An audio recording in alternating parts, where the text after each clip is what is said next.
Good morning, everybody. I just thought I'd pop in here to answer this fantastic question that came in around can you use muscle testing to forecast decisions and to be able to understand what is going to be in your highest interest and timelines. That was it. And yes, you can, and you have to be really specific in how you do these, because so often I see one of the biggest mistakes I see that people make, wait a second, I'm just trying to hold my phone. One of the biggest mistakes I see people make is they just ask a question like, am I going to launch a book in a month? So if you think about that and you just ask that question and you get a no, what is that actually telling you?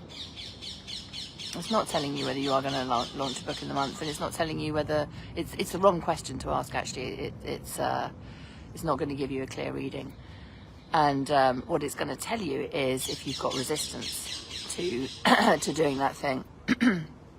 So if you were to say, "Am I going to launch a book in a month?" and you got a no, that just says it's just reading a resistance. That's all it's doing. So that's why what I teach in the Helix Method when I'm training people is we need to go 3 to 5 layers deep. And when I'm working with my clients, we go 3 to 5 layers deep so we get a really clear reading. So you always want to ask a cluster of questions, not just one question, if that makes sense. So anywhere you're using questions to decide, make a decision on something, like I see this a lot as well. People muscle test of, oh, should I join XYZ program? And they're going to get a no because they're going to have resistance to it, because the resistance pops up at the time of making a decision that's going to take you onto a new timeline. So that's the wrong question to ask. So yes, you can use muscle testing to help you make decisions, but you want to make sure that you're asking questions in a cluster. You're asking 3 to 5 layers deep, and that you are clearing anything in the way before you ask if it's in your highest interest to do XYZ. So that would be the way to do it, is you want to see what is the resistance to the result that you would have if you were to do the thing, launch a book, launch a group coaching program, go on holiday, move house, join an XYZ program, whatever it may be.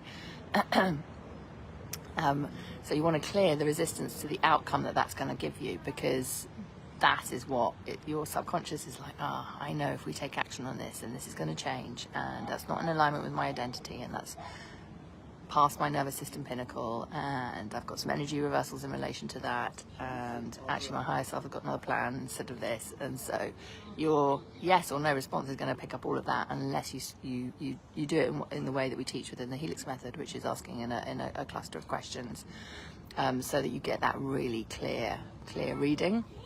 Is so important. And I see so many people teaching. I see many coaches that don't really understand muscle testing, gaily going off and teaching it when they haven't had the experience or expertise to be able to really help their clients get to the bottom of it. So that's why I wanted to hop in here, because I know it's a common mistake, just to clarify that for people. And so if you are wanting to ask questions in relation to I'm going to launch a book in a month's time, you want to find out, well, what are the resistances, what are the energy reversals in relation to doing that, clear all the resistances to the beliefs and emotions to the outcome that you want, and then ask, is it in my highest best interest to launch XYZ program in a certain amount of time. I hope that makes sense. I just wanted to pop in here because it's a really important question that was asked, and it's a common mistake I see people make where they